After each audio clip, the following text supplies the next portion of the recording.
Nosso convidado de hoje é uma referência em inovação, governança e empreendedorismo no Brasil. Com mais de 30 anos de experiência, ele já liderou e transformou grandes empresas, criou e vendeu negócios e desenvolveu o premiado método Canvas de sócios. É investidor em mais de 30 empresas, conselheiro de administração, autor de 20 livros e fundador da comunidade GoNew, que reúne mais de 100 mil participantes. Seja muito bem-vindo, Anderson Gode!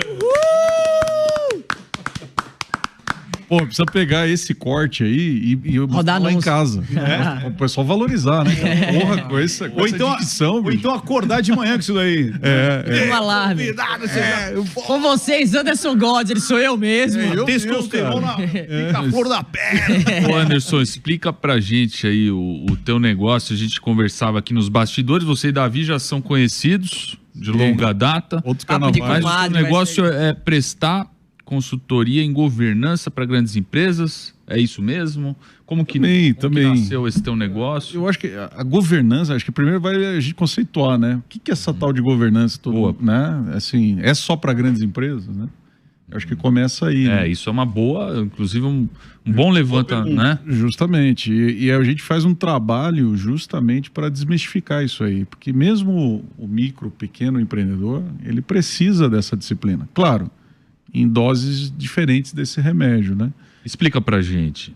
Por exemplo, se você pegar hoje, existem 15 milhões de pessoas no Brasil que têm um sócio. Tá? É 3 vezes mais pessoas que investem na Bolsa. Mas eu te pergunto, quantos influencers nós temos que versam, que têm conteúdo sobre investir na Bolsa? Milhares. Milhares. E eu te pergunto, quantos caras você já viu falando sobre como é ter um bom sócio? Não lembra ninguém, né? Prazer. É sobre isso, é uma das coisas, é uma das disciplinas da governança, é estabelecer boas relações societárias. Eu tenho um livro nisso, chama-se Academia de Sócios, e que versa sobre isso, que no final do dia é governança, é como é que é a minha relação, Legal esse assunto, né? Gerenciar também relacionamento, né? A parte mais difícil, né? E o pior da sociedade, sabe o que é? É que nem casamento sem a parte boa. Então é mais difícil que casamento, não é difícil? Não ser aquele cara que foi no Coldplay. Isso. Aquele cara era sócio. Aquele cara não leu meu livro. Não sei. Você sabe? Mas essa parte humana, gerenciar relacionamento, o que mais trata a governança, assim? Porque, pô, a gente conversa aqui com o cara que às vezes é eu empresa, né? Eu empreendedor. O eu empreendedor, exatamente. Ele tá pensando assim, o que é que tem a ver com governança se eu preciso fazer dinheiro agora? É isso aí. Então, eu preciso pagar minha conta de luz, cara. Eu preciso dar grana agora. E aí? Como é que... Mas aí que começa. Você pega, por exemplo, assim, a governança é uma palavra interessante porque ela é uma palavra, mas ela tem vários significados diferentes. Depende de quem olha para ela. Quer ver um exemplo? Se você perguntar para o advogado o que é governança, ele vai responder compliance, que é outra palavra chata que não podemos conversar aqui. Se você perguntar para um contador, um contabilista, o que é governança, ele vai responder accountability, prestação de contas. Né? Então, o contador ele tem essa responsabilidade, dar transparência para os números, isso é governança também, mas na governança da cabeça do contador. Se você perguntar para um empreendedor, tipicamente brasileiro, né? Essas mais de 20 milhões de empresas, o que é governança? Ele vai dizer, cara, vamos falar disso semana que vem. Eu tô tentando vender aqui, tô tentando pagar as contas, pagar a folha de pagamento, né? Então não quero nem definir o que é. E justamente é nisso que a gente trabalha. A gente tenta desmistificar esse processo. Você perguntou o que é governança, né? Governança, então, é definir as regras do jogo empresarial, no mais alto nível, de quem toma decisões. Normalmente quem é dono da empresa. Conselho consultivo. Não necessariamente, né? Precisa ter um conselho. Esse também é um mito. Não, mas Anderson, vamos lá. Governança seria como se fosse estabelecer aquilo que eu tenho como meta nessa empresa e o meu sócio também, traduzir isso em cultura e falar, essa vai ser a nossa governança. No sentido de governar.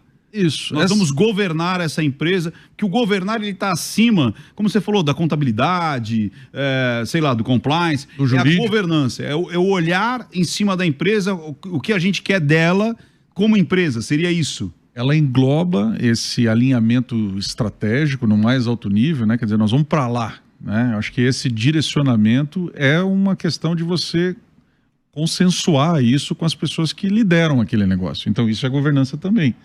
Mas também estabelecer controles, né? Como é que a gente controla? Quais são os números que a gente controla? Como é que se estabelece essas coisas? Como se mede o resultado? Sabe, vamos lá, vamos dar 2 passos para trás. Da onde surgiu essa disciplina? Boa. Tá? Ela surgiu na década de 90, quando as empresas começaram a abrir capital nos Estados Unidos, né? Então você começou a ter, não era mais o dono que estava ali cuidando do, né, o olho do dono. Eram investidores e gestores contratados, profissionais. Quando você separou o dono do dia a dia da gestão, você criou tecnicamente o que se chama conflito de agência, né? Quem versa sobre o dia a dia da empresa não necessariamente é o dono. E aí esse que é dono, que está mais distante, que é acionista, ele precisa ter algumas garantias de como está andando a coisa lá na empresa. Isso é governança.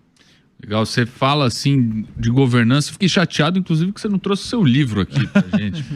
Pois é, você sabe que eu tava vindo para cá, né? Desafios aí, teve protesto aqui do Bolsonaro no meio da Paulista aqui.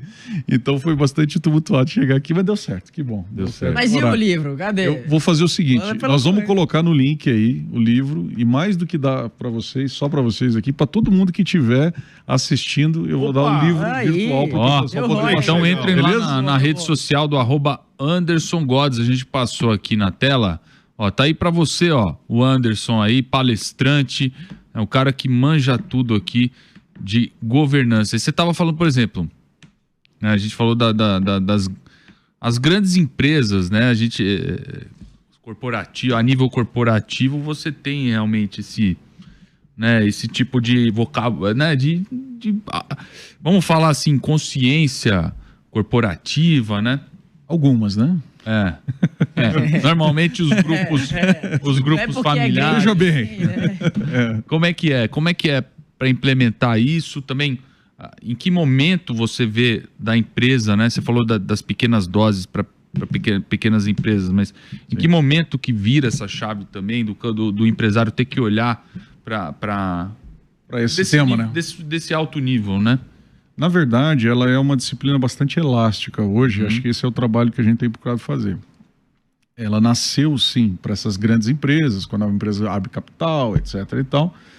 E, para isso, você tem o que nós chamamos dos fundamentos, né? São 47 regrinhas. Mais recentemente, nós começamos a fazer esse trabalho para dizer assim, uma startup, por exemplo, né? Dessas lá, que a Bossa Nova investe em várias, em dezenas, centenas, milhares, né? Será que o cara que tem 3 sócios lá e ele começa a estabelecer esse negócio, ele precisa ter a tal da governança? Sim, ele não vai precisar dos 47 fundamentos. Ele vai precisar de um subconjunto dessas regrinhas do jogo. Porque se ele não estabelecer isso também desde o começo, ele começa a perder dinheiro. Isso não contribui para valorizar. O equity também é uma coisa que o Davizinho defende, né? Então, para que a gente incentive o valor da empresa, ela precisa ter transparência dos números. Ela precisa ter uma boa relação societária ali, ela precisa estar alinhada sobre para onde vão, e muitas vezes isso é um problemão. Você pergunta para o empresário, tem 3 sócios, você pergunta, escuta, daqui a 5 anos, você quer vender ou comprar essa empresa? Cada um vai responder uma coisa. Isso é um desalinhamento claro. Total. Quer dizer, não vai para frente. Todas as vezes que eu vou iniciar um negócio, eu sempre inicio com um pensamento como se eu tivesse que prestar contas para um investidor externo. Seria isso um pensamento de governança?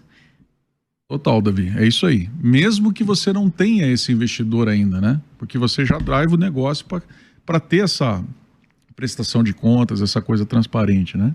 E essa mentalidade é uma mentalidade que a turma de casa, independentemente do tamanho, pode começar a aplicar. Não é porque a empresa é sua, que você é o investidor, ou seja, é o acionista, não é por esse motivo que você tem direito de sacar o caixa da empresa, por exemplo. Tem que separar, né? Seria preservar, né? Preservar um pouco a identidade empresarial do negócio e essa estrutura que é um corpo que tem vida quase própria ali, que precisa ser respeitado, né?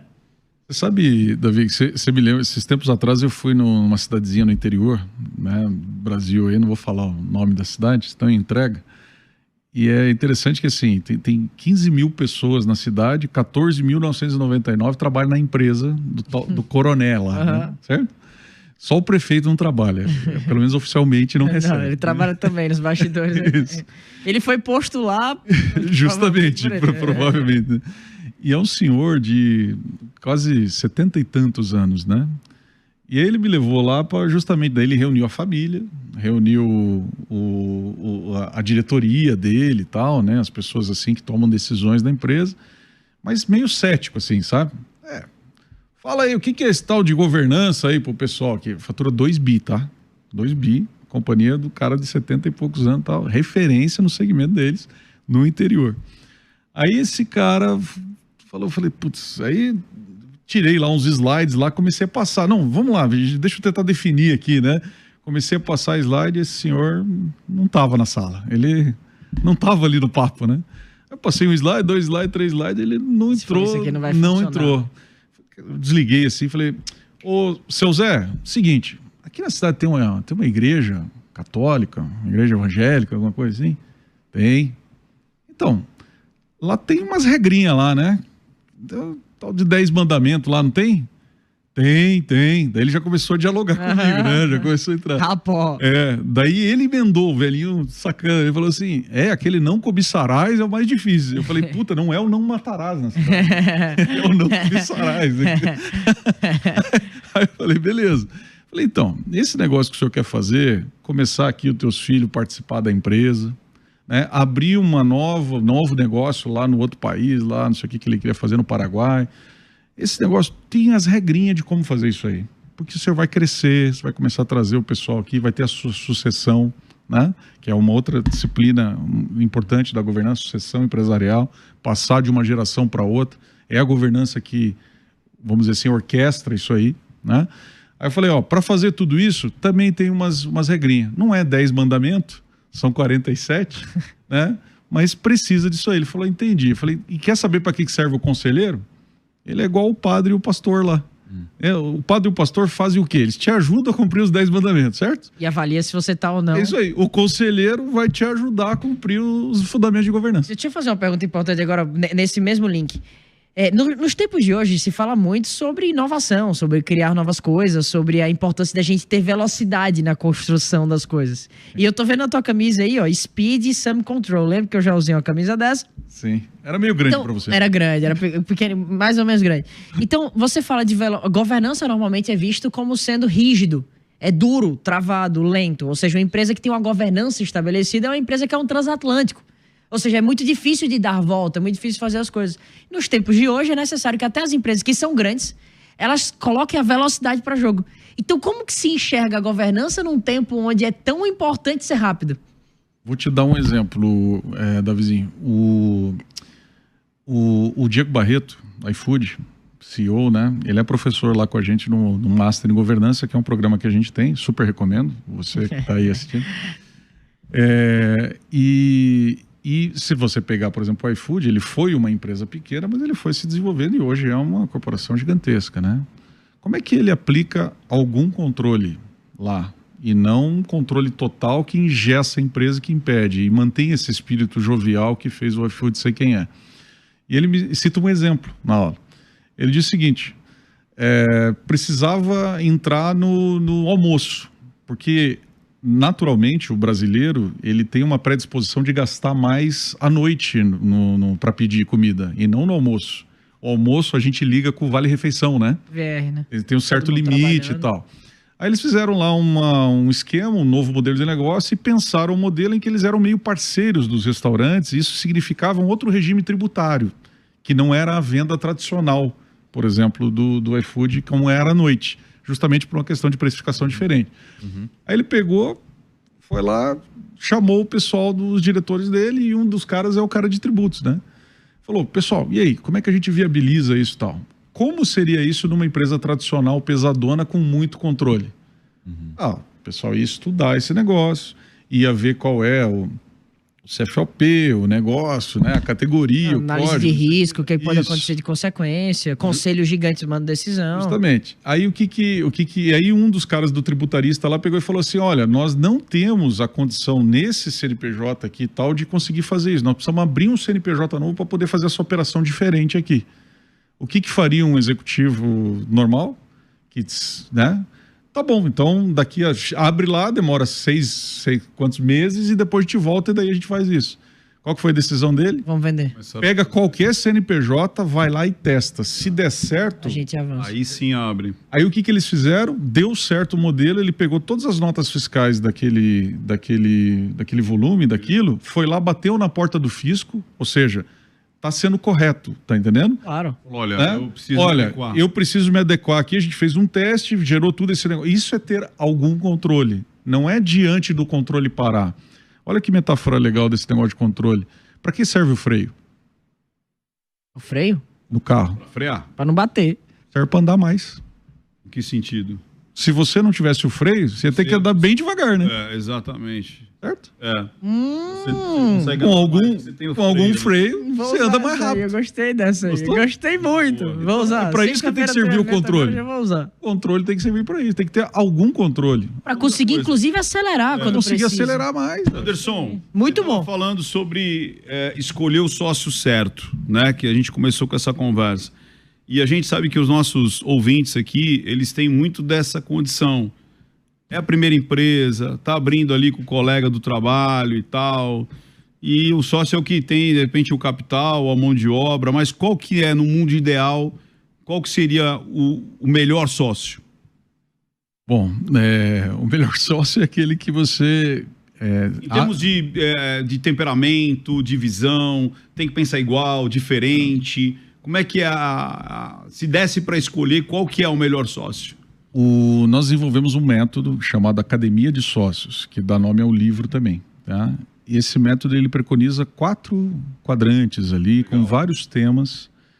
Agora, eu destacaria 3 aqui. O quarto pode deixar para um segundo momento. Esses 3 são essencialmente o seguinte. Essenciais.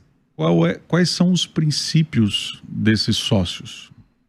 Os princípios têm que ser extremamente parecidos. Não necessariamente, mas eles têm que ser debatidos. Tá. Esse é o grande problema. A maioria dos negócios, eles começam e você não discute as relações. Esse é um problema. Por quê? Primeiro porque o empreendedor, nós somos o quê? Encantados com o produto. Ou nós vamos Apaixonados, o mercado. apaixonados. É o maker, é o cara que vai e toca para frente. Isso vai dar tanto de lucro, isso número tal, isso te envolve o mercado, a possibilidade, a escala global, não sei o quê. Isso encanta, tipo uma serpente aí. E a última coisa que nós vamos fazer, mas com quem que eu estou fazendo isso? Veja que interessante, né? Nós somos Que é sul-americanos. mais importante do que o que vai fazer, né? Justamente, eu deveria me juntar com a pessoa que eu tenho uma complementaridade, que eu discuto, e não é sobre combinar e acordar que nós pensamos tudo igual, não. Mas é discutir. Ó, você pensa assim, eu penso assim. Concordar na discordância e saber qual que é o caminho do que você vai fazer em caso de discordância. É isso O que aí. não dá pra fazer é que o cara, se você discordar algum ponto, o cara se levantar e querer sair correndo. Isso Tem que ter mesmo. é igual casamento, tem que ter alinhamento, né? O que acontece, o Davi? respeito ali, né? Antes de tudo. Assim, ó, na relação de sócios, ninguém morre de notícia ruim, mas de susto morre. Uhum. Como na vida, né? Então, você não tratou, você começou a focar tudo no produto e não conversou sobre as coisas mais essenciais. Dali a pouco, começa a pressão do negócio, falta número, falta não O que sei o quê. seria essencial? Retirada? São três quadrantes, tá? Princípios. Nesse princípio, você faz uma perguntinha básica no positivo e no negativo. O que nós aceitamos desse negócio e o que nós não aceitamos? Ninguém se pergunta isso entre sócios antes de fazer o negócio. Segundo quadrante, expectativas. O que eu quero desse negócio Boa. e o que eu não quero desse negócio. A maioria dos acordos de acionistas, que é um documento formal que estabelece um pouco das relações mais para frente no negócio, eventualmente algumas empresas até têm de gaveta, mas não revigoram esses acordos com o passar do tempo. Eu vou fazer palestras em empresas de 20, 30 anos. É mais família. jurídico do que cultural, né? Na Justamente. prática, né? Essa é uma das coisas que o método preconiza. Cara, todo ano, se você faz um planejamento estratégico do ano, para o que você vai fazer no ano seguinte, por que antes de fazer esse planejamento estratégico, você não discute como alinha as relações societárias antes daquele processo, daquele ano que virá, né? Então a gente preconiza essa revisão anual, inclusive, está no método. Mas continuando em relação aos três quadrantes, primeiro, princípios, o que aceitamos e o que não aceitamos. Segundo, entregas, expectativas, o que queremos e o que não queremos. Terceiro, entregas. O que eu entrego e o que você entrega para esse negócio aqui. Eu não cuido dos números. Eu não gosto de vender. Eu vendo. Eu vou na Jovem Pan para dar entrevista. Porque até isso aqui dá pau. Né? As startups, todos querem aparecer. Mas qual que é o combinado? Você está entendendo? Essas perguntas que eu falava do acordo de acionistas, principalmente as negativas, não são colocadas nos acordos. A maioria dos acordos que existem, você pode pegar as 20 milhões de empresas brasileiras, aquelas que têm acordo de acionista, elas são um acordo Alice no País das Maravilhas. Entendi. Entendeu? Ele não fala assim, eu não gosto de cuidar dos números.